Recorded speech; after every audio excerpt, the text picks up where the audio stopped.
Hey there nation, welcome to the show where we help you to play miniatures wargaming on a budget. It is I, Commander Cheapskate, and welcome to an edition of Necro-Mondays, where we showcase weekly Necromunda Battle Reports with our series, the Underhive Wars, every single Monday.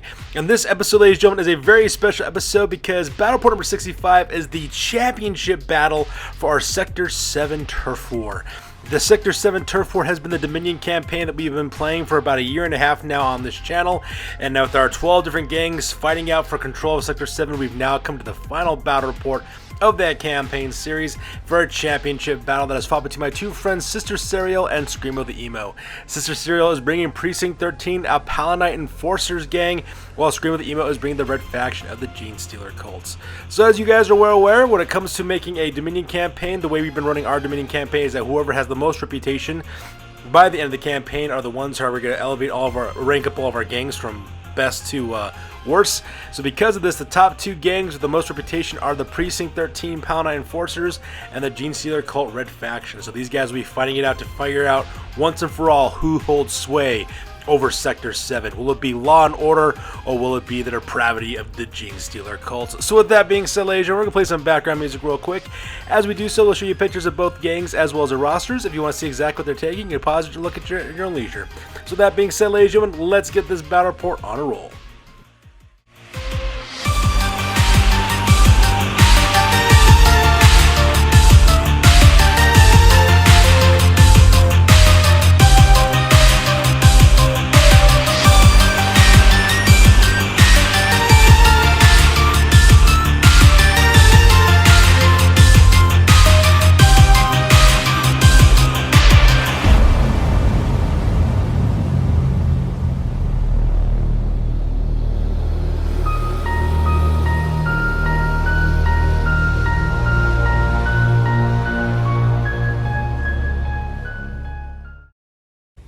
Ladies and gentlemen, boys and girls, dying times here. Alright, so go talk about the scenario rules real quick. The scenario rules for this one is Tunnel Skirmish. It is a Zone Mortalis battle. The crews, each gang gets up to 10 fighters if they want to, but in this case though, we're allowing both gangs to take all their fighters if they want. The objective is to take out as many enemy fighters as possible, earning victory points. Earn 3 victory points for leaders, 2 victory points for champions, and 1 point for everybody else. The victory goes to whoever has the most VPs by the end of the battle report. For rewards, the winner earns 2d6 times 10 credits, while the loser earns d3 times 5 credits, and in case of a draw, both gangs earn d6 times 10. For experience, each participant in the fight earns 1 point of experience, with a bonus experience point for the winning gang leader. And for reputation, plus 2 reputation for the winner, plus 1 for the gangs are fighting each other very first time, but that's not the case because these gangs have fought against each other before, and also minus 1 if any gang bottles out. So the scenario rules over. Let's go and talk about the battle plan real quick. And here's an overhead shot of the entirety of the battlefield. As you can see, my friends are playing on a Zone Mortalis table. It's actually a combination of both Zone Mortalis as well as some terrain pieces that we use for our normal Sector Mechanicus battle. I kind of create this quasi three-dimensional labyrinth. We call it the labyrinth is what we actually called it. So it looks really, really awesome as well. My friend Sister Serial and the Precinct 13 Palanite Enforcers play in the bottom right-hand corner, while Screamo the Emo's Red Faction, the Genestealer Cults, are deployed on the upper right-hand corner of the battlefield. And pretty much for the battle plan, I talked to my friends before the fight to see kind of what their plan was to attack. For Sister Serial, she plans on assaulting up the left-hand side and trying to flank the Red Faction at the same time, lay down to some defensive fighting in the center of the table to try to draw out Screamo the Emo's forces. For my friend Screamo the Emo, he plans on doing a 3-pronged attack, attacking from the top as well as the bottom as well as from the middle, and try to overrun and take out Precinct 13 that way. The reason why is because he has the larger of the two gangs, so numbers are on his side. However, as we all know, for the Precinct 13 guys, it's all about quality over quantity. So with the battle plan over, let's go talk about deployment real quick. Alright, so here's an overhead shot of the deployment area for Precinct 13. As you can see, my friend Sister has pretty much broken up her team into 3 4-man fire teams. So starting in the back there, that Gregor Eisenhorn miniature, that is the proxy for Judge Fear. He's a Palatine captain, rather. He's got Carapace armor, maul, enforcer bulk, penetrating rounds. He's got the commanding presence as well as non-verbal communication. Also in front of him, he's also got 3 different Palatine Patrolman rather. Basically, all three of these guys are pretty much equipped the same. They got mesh armor, armored undersuit, maul, frag grenades, as well as force of bolt guns with penetrating rounds. Up in the front, we have another 4-man fire team. In the front, that's the Interceptor, which is a Cyber Mystique with Savage Bite, Watchdog, as well as Loyal Protector special rules. Next on the left-hand side is Judge Gosling, another Palanite and Patrolman. He's got mesh armor, Enforcer combat shotgun with salvo and shredder rounds, maul, as well as frag grenades. Right behind him is Judge Vasquez. He's a Palatine and Sergeant. That guy's armed with a mesh armor. He's got armor suit, flamer, last pistol, hot shot pack for his last pistol, as well as the teamwork special rule. And right next to him on the right hand side, that is Judge Anderson, who is a Palatine Patrolman, another character armed with mesh armor, Enforcer combat shotgun with salvo and shredder rounds, frag grenades, as well as a power maul. And then last on the left hand side, we got another 4-man fire team. Up in the front, that is Judge, I believe that is Judge Colt. No, sorry, that's Judge Mason. Palatine Patrolman with a mesh armor, high strut energy shield, bolt pistol, blasting charges, as well as a specialist skill. Right behind him is Judge Drake, who's a Palatine and Sergeant, who's armed with mesh armor, heavy armored undersuit, maul, suspensor, as well as a heavy stubber. He's got the Got Your 6 skill. Next on the left hand side, we have Judge, I believe that's Judge Knock, is who that is. Sorry, not Judge Knock, that's Judge Torrance, that's right, brand new Patrolman. Subjugated Patrolman, he's got layered flak armor, undersuit, stub gun, assault shield, as well as dum-dum rounds. And finally, the back we have Judge Knock, who's a Subjugated Patrolman, armed with layered flak armor, armored undersuit, sniper rifle, stub gun with dum-dum rounds, as well as a specialist skill. And that pretty much makes the deployment for the Palanite Enforcers. Alright, so now we go to deployment for the Red Faction, and behind the wall there in the deployment zone of the Precinct 13 in the Infiltrate special rule is Benjamin Marsh. He is a hybrid alkali. He's the acting gang leader for this gang because Oben Marsh got killed in their previous battle report. He's got a hazard suit, respirator, 3 combat stub guns with plasma pistols. He's got dum-dum rounds for his combat stub guns, as well as infiltrate, backstab, as well as third armor special rule. And in the deployment zone on the right hand side, we have Haster the Yellow, another hybrid alkali. He's got a hazard suit, auto gun, auto pistol, respirator, heavy rock saw. He's got the infiltrate skill, as well as a third arm. Meanwhile, in the upper right hand corner of the battlefield, we have the rest of Red Faction. Up in the front there on the top, we have Zadok Allen as well as Desher. Zadok Allen's an aberrant with mesh armor, power hammer, unstoppable, and specialist skills. Desher is another aberrant who's got a mesh armor, power pick, as well as an unstoppable skill. And right behind them is Simon Black. He's a hybrid alkali. He's got a hazard suit, auto gun, auto pistol, fighting knife, respirator, carrying a cult icon. He's got the berserker skill, as well as a third arm. On the left hand side there, we have a little 5-man fire team. Starting in the back there, we have Black Marsh. Black Marsh is a neophyte hybrid with hazard suit, auto gun, auto pistol, as well as respirator. In front of him is Armitage, another neophyte hybrid. He's got a hazard suit, respirator, auto pistol, mining laser, as well as a third arm. Right in front of him, we got a little 3-man assault team. On the left hand side, that is that's Arkham. He's a neophyte hybrid with a hazard suit, respirator, power maul, auto gun, auto pistol, as well as a special skill. Next on the right hand side, that is Innsmouth. He's got a hazard suit, respirator, chainsword, auto gun, as well as auto pistol. And right in front of them, that is Venner is his name. He's another neophyte hybrid with a hazard suit, respirator, auto gun, stub gun, dum-dum rounds, as well as frag grenades, as well as a third arm as well. And then on the bottom there in the little vault, we got another 5-man fire team. In the back, that is Old Doc Whately. He's a rogue doc. He's got a last pistol Medicaid kit, as well as a Medicaid skill. Up in the front there, that is Mordecai Black. He's a hybrid alkalite. He's got a hazard suit, respirator, 2 stub guns with dum-dum rounds. He's also packing a seismic cannon. He's got nervous steel, as well as a third arm skill. Right there on the left hand side, that is Pikmin. Pikmin is a neophyte hybrid with hazard suit, respirator, power pick, auto gun, auto pistol.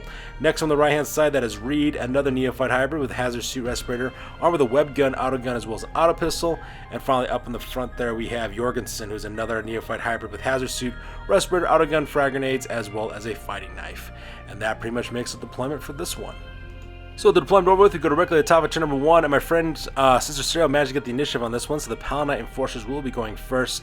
The first thing she does a group activation with her commander, Judge Fear. Judge Fear also activates Judge Cold, Judge Darko, and Judge Mason, as well as a group activation.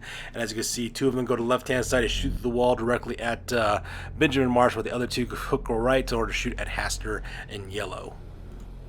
So the combined fire over here on the right-hand side, poor Haster to the yellow. He basically gets destroyed with an out-of-out cold result for his out-of-action roll, so that part was insane.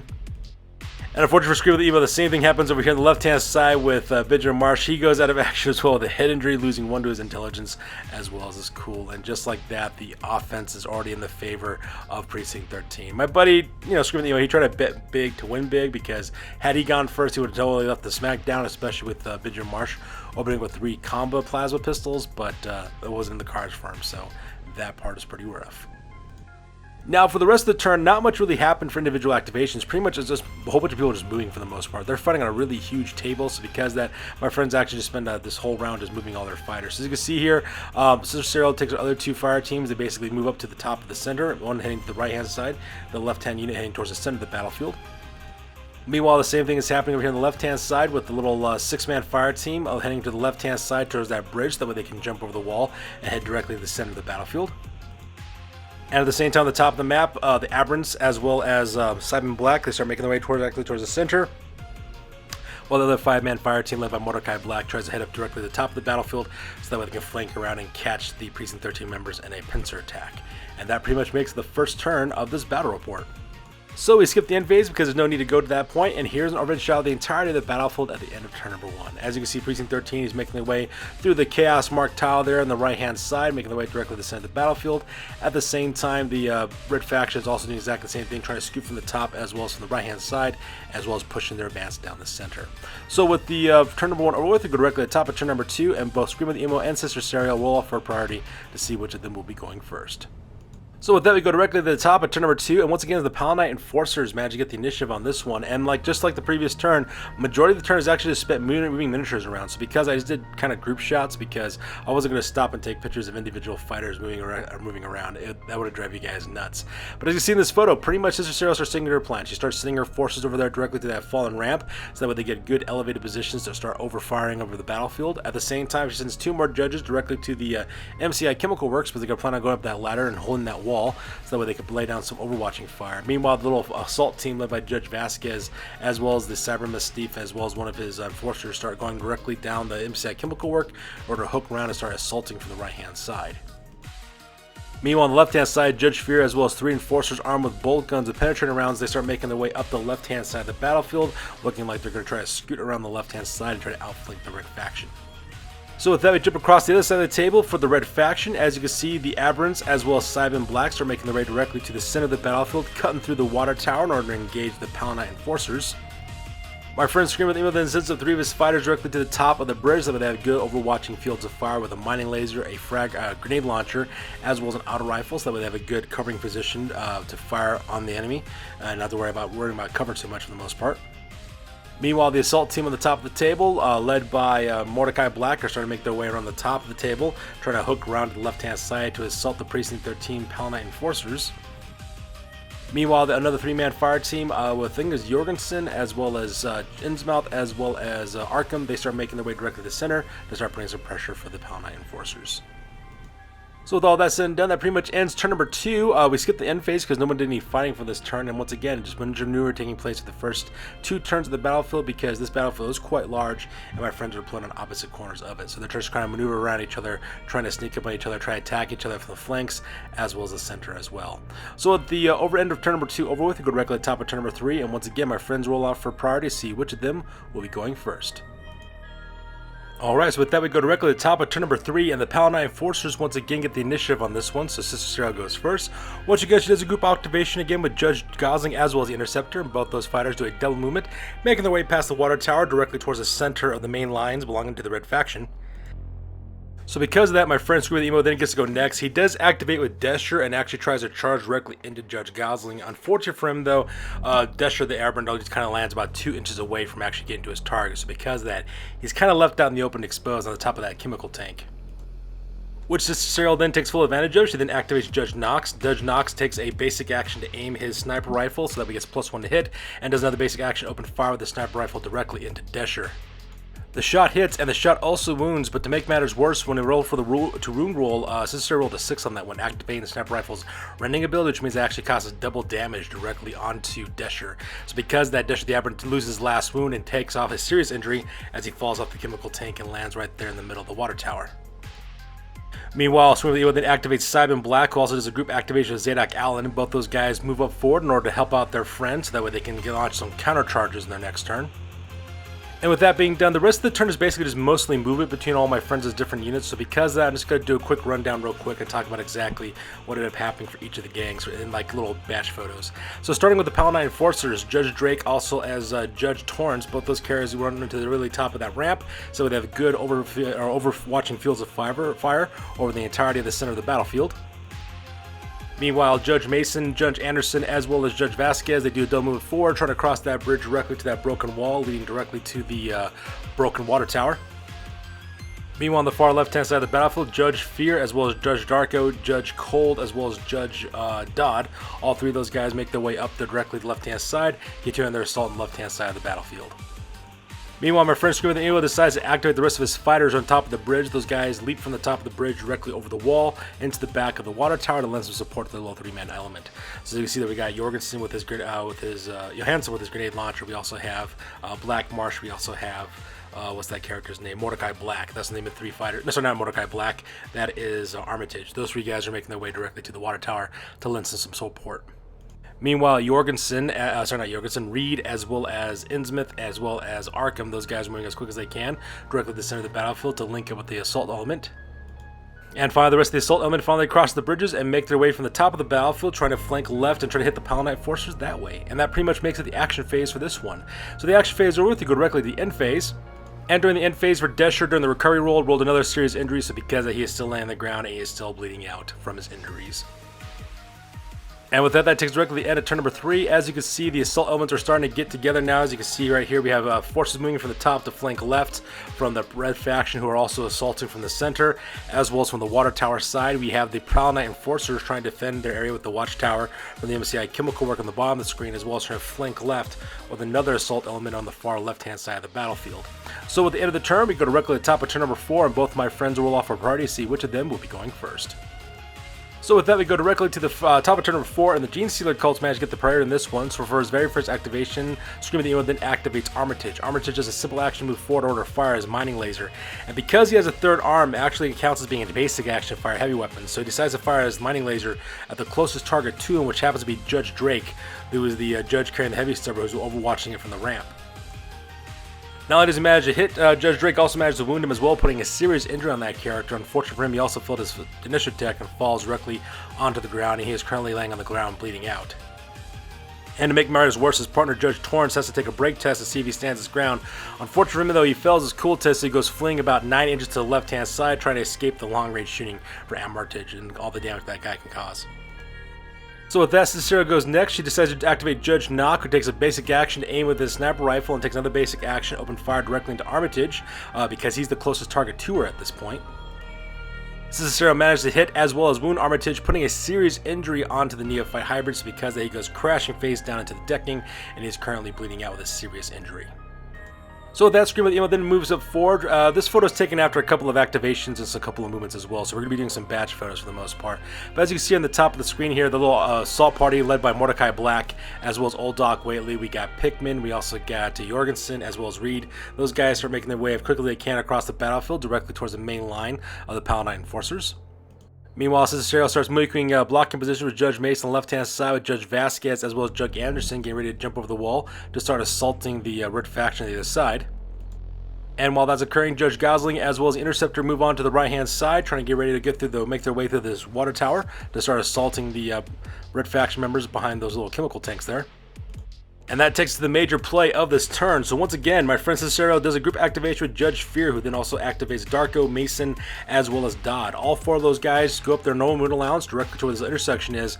And unbeknownst to my friend Scream of the Emo, from this position that these 4 guys are located at, they got perfect line of sight directly towards where Mordecai Black and his 5-man assault party are in the middle of the table. And to make matters worse, all 4 of these guys are packing bolt guns, and all 4 of them decide to cut loose with rapid fire directly onto them. So in a hell of blood and gunfire, as you can see, 4 members of that team do get whacked, which is all kinds of horrible on that part. So first of all, Reed, that poor guy goes down out of action with a critical injury. So because of what the see exactly what happens to him at the end of the battle report, whether he survives or not. At the same time, Pikmin goes out of action as well with an out cold result. Black Marsh gets a serious injury put on him, so he's laying down. The only guy who was able to get lucky out of this was Mordecai Black, who got hit and suffered a flesh wound, so he's currently pinned right now. So that part was insane. Needless to say, old Doc Whately, their gang hanger-on, could not handle watching all of his friends getting shot. He fails his nerve test, and he runs back like something like 10 inches directly at the back of the table. So that guy is running for the hills because he doesn't want to get shot at. And all kinds of bad things are happening right now for the Red Faction. So for his next activation, Scream of the Emo then does a group activation with Cybin Black as well as with Zadok Allen. Both those guys charge forward. Cybin Black charged directly into the Interceptor, gauging that Cyber Massif in close combat, while at the same time the aberrant Zadok Allen goes directly into Judge Gosling, and both those guys start swinging away with their power hammers and their weapons respectively. And in the end, both those fighters got put down as well. As you can see, that the Interceptor suffered a memorable death result. Just the number of attacks going into that poor Cyber Mastiff from Cybin Black was just too much for the poor pup. When it rolled for the injury, double sixes were rolled. So because of that poor Cyber Mastiff is eliminated from the roster and is also killed after all the fights it's been in as well. Zadok Allen, of course, then also puts a serious injury directly onto Judge Gosling, so he goes crashing into the decking, and he's currently bleeding out as well. Cybin Black does a follow-through real quick to go directly into Judge Gosling, and Judge Gosling's in a bad way because next turn, if these guys do a coup de grace on him, he'll go out of action with a lasting injury as well. So for the rest of the turn, we have another batch photos of some movement taking place. We have Black Marsh as well as Johansson moving up directly to the base of the water tower to start helping out their friends Assault on the right-hand side of the battlefield. And finally, for Scream of the Emo's last activation, Innsmouth, Arkham, as well as Jorgensen, those 3 guys make their way directly to the center of the battlefield or to help out their friends who are currently bleeding out right now in the middle of the battlefield. So with the action phase over, they go directly to the end phase. You can see in this photo, Judge Drake is still bleeding on the ground right now. He's not doing much of anything except for dying at this point. Meanwhile, on the top of the battlefield, Mordecai Black is still pinned with a flesh wound, and Black Marsh managed to roll over, managed to suffer his flesh wound as well, so both those guys are -1 to their toughness right now. And Desher managed to do exactly the same thing, rolling over with a flesh wound. He has 1 less toughness, but he can still fight, he can still move, so he is still basically a threat. However, on the top of the screen, Armitage, he is still on the ground, still bleeding out with a serious injury. At the same time, Judge Gosling is also continually bleeding out on the ground right now, which is a really precarious spot for him to be in because he is surrounded right now by 2 enemy combatants, and that's never a good place to be in. So at the end phase over with, we go directly to the end of the turn. And here's an overhead shot of the entirety of the battlefield. As you can see, the advance from the Red Faction coming from the top has been blunted by the most part. It's been stopped by Judge Fear as well as a 3-man fire team armed with bolt guns who are cutting across the entire center. At the same time, their assault on the right-hand side is kind of going well, but for the most part, though, it's kind of like a mixed bag for most things for Scream of the Emo. So far, the Precinct 13 have been standing very dominant for most of this game, so things are not looking very good right now for the Red Faction. So that being said, we go directly to the top of turn number 5, and both my friends roll off for priority to see which of them will be going first. Alright, so that takes directly to the top of turn 5, and the Genestealer Cults get to go first on this one. So because of that, what ended up happening is that my friend decided to activate with Mordecai Black. Mordecai Black had no... Oh, sorry, not Mordecai Black, Cybin Black. Cybin Black had no problem finishing off Judge Gosling with a coup de grace, putting a grievous injury on him, and he kind of follows through with his next simple movement moving up forward. At the same time, so does Zadok Allen doing a double move forward, heading directly to the MCI Chemical Works, so that way they can fight the Precinct 13 members over there. With that, Cicero then goes next. She does a group activation with Judge Anderson as well as Judge Vasquez. Both those characters slip over the wall with a simple action, and they also spend a basic action open fire with their weapons. And as you can see in this photo, Judge Vasquez opens up first, hitting both Zadok Allen as well as Cybin Black with a sheet of flaming Promethean, catching those guys in a blast template, the template for the flamer. And in the end, it was all kinds of bad. Managed to put a wound as well as catch Zadok Allen on fire. So because of that, he goes running forward in a random direction, I think something like 11 inches, and lays right there next to the water tower. Next to the watchtower, just kind of burning right now and suffering a wound at the same time. So he's in a bad situation.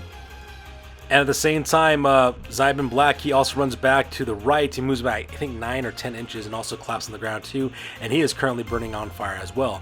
Unfortunately for Sister Serial, Judge Anderson lost the ability to shoot with their combat shotgun at the guys who were in front of her because they both ran for flaming attacks. But at the same time, though, the advance for the most part on the right-hand side has pretty much been stopped by Precinct 13. Meanwhile, on the center of the battlefield here, my friend Screaming Demon activates Mordecai Black. Mordecai Black spends a simple action to get back on his feet again. Another simple action move upwards to try to get out of the field of fire from the Precinct 13 members. And once again, my friend Sister Serial, she activates Judge Torrance, the new guy armed with a stub gun with dum-dum rounds. He moves up his normal movement allowance for a simple action, open fires with this other basic action with his stub gun directly into Zadok Allen. Zadok Allen's already carrying a wound as it is, and so the second one just kind of finishes him off and puts a grievous injury on him as well. So just like that, another fighter from the Red Faction has been eliminated. Scream of the Emo then activates Johansson, who does a double movement to climb to the top of the water tower, so that way he has a good field of fire to open up with a grenade launcher in the next turn. And once again, the four-man fire team of Judge Fear, Judge Darko, Judge Cold, as well as Judge Judge Dodd. Those four guys move up a little bit to the left-hand side, their normal moon allowance, and then of course they cut loose with their bolt guns again directly across the battlefield to the assault element in the middle of the table. And once again, a whole another volley of death and destruction takes place, as you can see in this photo. Mordecai Black, he goes out of action suffering a critical injury, so we have to see exactly what happens to him at the battle report to see if he lives or dies. At the same time, I believe that is Arkham, he also goes down as well with a grievous injury getting put out of action. Luckily for my friend Scream of the Emo, both Jorgensen as well as Innsmouth passed their panic checks, and same thing with Black Marsh, even though Black Marsh is currently pinned at this point and bleeding out. And just like that, over half of the Red Faction is gone from the tabletop. At this point of the game, that my friend Screaming Demon decides to call it because he knows he's not going to be able to pull off a victory on this one, and just like that, the Palanite Enforcers win the battle report. And not just the battle report, but also prove themselves as the champions of Sector 7. So that being said, ladies and gentlemen, we're going to go directly to the post-game and talk about what happened to both these gangs, because this battle report and this campaign is over. That's it, man. Game over, man. It's game over. So first up, we have the Red Faction, and a couple of members of this gang got injured pretty bad on this one. Benjamin Marsh, he suffered a head injury, losing one to his willpower as well as one to his intelligence. Mordecai Black suffered a critical injury. Unfortunately for my friend Scream of the Emo, he did not have enough credits to save him, so because of that, Mordecai Black gets killed and is eliminated off the roster. Meanwhile, Zadok Allen as well as Arkham both suffered grievous injuries, and Reed also suffered a critical injury as well, and he also goes out of action. He also dies because we're unable to save him either, so that part is really horrible too. Haster the Yellow, he goes out with an alcohol result, and same thing with Pikmin, he goes out with an alcohol result as well. For advancements, 4 members of this gang leveled up. They all leveled up to level 3. Mordecai Black leveled up to level 3, earning +1 to his weapon skill. Innsmouth earned +1 to his leadership. Artemage +1 to his ballistic skill, and Arkham +1 to his toughness. From their territories, from their silver and 1 point reputation, they also recruit a new early generation neophyte hybrid named Isaac Black. They also got 40 credits from that. Also from the Road Dock shop, they still retain the services of Old Doc Whately, and from their smelting works, they earned 10 credits from that as well. For their refuge drift, however, they lost it to Precinct 13, who's going to do a policing action on that territory as well. From the trading post, they got 50 credits from their territories, 5 credits from their stash, and 10 credits from the scenario, giving them a grand total of 65 credits. With those 65 credits, they purchased a needle pistol, as well as a chain sword for Isaac Black. For the reputation, and 1 point reputation from their territories, earning their grand total of 53 points in total. Their new record now is at 6 wins and 7 losses, and the new gang rating now is at 2,685 points. And finally, for the champions of both the battle report and our campaign, the Palanite Enforcer Precinct 13, they suffered 2 injuries in this one. Judge Gosling suffered a humiliating injury, losing 1 to his leadership as well as 1 to his cool, and the Interceptor suffered a memorable death. For advancements, 6 members of this gang did advance up. Judge Fear leveled up to level 5, earning +1 to his cool. Judge Drake to level 4, earning +1 to his cool as well. Judge Mason leveled up to level 4, earning +1 to his movement allowance. Judge Cole leveled up to level 2, earning +1 to his toughness, while Judge Gosling as well as Judge Dodd, both those guys leveled up to level 3, earning +1 to their cool stats respectively. From their territories, from their Palanite Precinct, they earned 1 point reputation as well as 10 credits.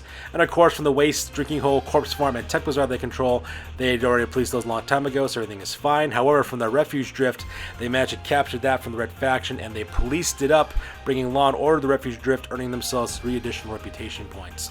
From the Trading Post, they earned 100 credits from this scenario, as well as 30 credits from their territory, giving the grand total of 130 credits. With the 130 credits, they recruited a new subjugator judge named Judge Kato, who's armed with a subjugation pattern grenade launcher. There we go. That's equipped with frag grenades as well as stun grenades. From the reputation, they earned 2 points in the scenario as well as 4 points from the territories, giving them a grand total of 60 points reputation total. The new record now is at 8 wins and 4 losses, and the new gang rating now is at 2,675 points. So now that we're done with the post game with both gangs, let's go and talk about the end result from the campaign. So here you go, you guys. This is a map of Sector 7 with its current turf war. There's the key in the bottom of little hexes represent the territories they've taken, and of course the color coding right beneath you tells you exactly who ends up with the most territory. In the end, there was a tie in the number of territories between both the jury as well as the Palanite Enforcers. So because of that, nobody won that triumph of controlling the most territory because I was tied with the Palanite Enforcers, which was kind of sad as well. The Orlocks have two pieces of territory. The Delacs have 2 as well. Vansar only controls 2 as well. Genestealer Cult, they used to own quite a bit, but now they're pretty much just down to 2 territories for themselves. Chaos Cultists, they managed to control 3 territories, so they did pretty well for themselves. The Goliaths only control 1 piece of territory. Escher controls 1 piece of territory as well. The Venators are actually doing pretty well for themselves, so creating 4 pieces of territory, while the Palanite Enforcers, like I said, control, was it 1, 2, 3, 4, 5? Yeah, they control 5 territories on the battlefield, 6 in total, just like me. So because of that, we're both tied up like that. At the same time, the Corpse Grinders, they control 1 piece of territory, while the Slave Ogrins control 2. And there you have it. Sorry, not 2 pieces, 3 pieces of territory. So there you have it, guys. This is what the Sector 7 looks like after everything was said and done, and the territories that all the gangs managed to control. So with that being said, let's go and talk about the stats as well as the triumphs for this campaign. So in the end, here is our little table that's showing you all the tabulated data for all of our gangs participating in our Sector 7 turf war. And first place is Precinct 13 of the Palanite Enforcers, played by Sister Serial. Not only do they receive the Power Broker Triumph because they have the most reputation points of the entire campaign, but they're also the champion of the campaign as well. So because of that, law and order have been brought to the mean Underhive streets of Sector 7 after about a year and a half worth of combat, which is absolutely insane. In second place is the Red Faction, the Genestealer Cults, played by my friend Scream of the Emo with 53 points of reputation as well. Third place is my gang, the Jury of House Cawdor. I managed to score 49 points of reputation, so because of that, I'm in third place there. The Iron Sights of House Orlock, actually, they're placed in fourth place with 46 points of reputation in total. And not to mention, they also got the Warmonger Triumph as well. They actually fought 14 different battle reports with themselves, so very, very impressive for those guys. In fifth place is Section 8 of the Venators, played by our friend Dark Lord Mac, who got 40 points of reputation. He also got the Slaughterer Triumph. He was the guy who put the most people out of action, with 68 people being put out of action during the course of our campaign. He beat the next highest gang, which was the Red Faction, by 25 kills, if you can believe it. So those Section 8 guys, man, they make you bleed. In sixth place was the Killjoys of House Escher, played by our friend Lady Domino, with 36 points of reputation in total. In seventh place is her husband for the Pelagos Slam Kings, Brother Grimm. He has 35 points of reputation, respectively. In eighth place are the People Eaters of the Chaos Cultists, played by my friend Odeth. They have 34 points reputation, which is not bad, considering they basically started from scratch again because this gang suffered so many losses in the first half of the campaign. Sister Serial's husband, Warlord Ace, he actually scored 9th place with 911 of House Vansar, with a respectable 29 reputation points. And 10th place is as my friend Smells Like Febreze, with the Chainbreakers, which is a brand new game that we brought in on the last, I would say, third of our campaign. We actually did a little mini campaign for the Meat and the Grinder to help these guys level up faster. So as you can see there, they actually got pretty impressive with over 3,000 points in wealth, and they also end up with 26 reputation points when it's all said and done, so very good for them. In 11th place are the Sleeping Dogs of House Delac, played for my friend Sergeant Sigmarine. He's got 24 reputation points. And in 12th place is my friend Iron Major. He's the guy who makes all the terrain of our channel. He played the Prophets of Rage for the Corpse Grinder Cults, and he scored 23 points reputation for that as well. And there you have it, ladies and gentlemen, 65 battle reports, a year and a half worth of playing and campaigning for this series, and the Underhive Wars comes to a conclusion for our Sector 7 turf war. And it's been all kinds of epic. We've been playing all the different gangs, all the new gangs that showed up, all the multiplayer scenarios, and different scenarios from the basic rulebook. I mean, we've done pretty much every scenario you can think of and then some, and it was an absolutely fantastic blast of a time with that many gangs fighting it out. And it took a while because we actually started adding more gangs as new rules came out as well. So that pretty much does it for the Underhive on this one. But if you're worried about us stopping making Necromunda Battle Reports, do not be worried.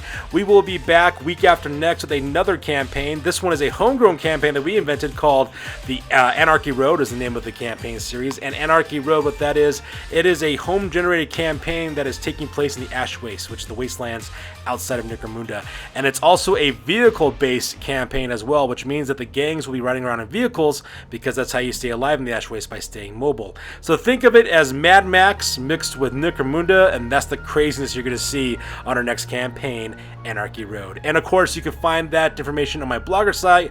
I have the rules for that entire campaign series. I call it Necromunda Road Wars. That's the name of the campaign I'm calling it, my little homegrown rules.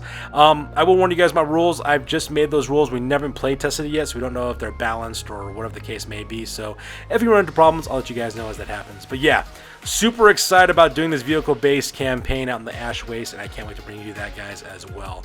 So that's good to do it for this one, you guys. As always, please feel free to like, comment, and or subscribe. Your guys' input is valuable to us as always. Check us out on Facebook, Instagram, as well as blogger.com for all the latest, greatest hobby news related to our channel. That's going to do it for this one, you guys. It's been a wild ride. We will catch you guys in the next one. Peace out, and stay classy.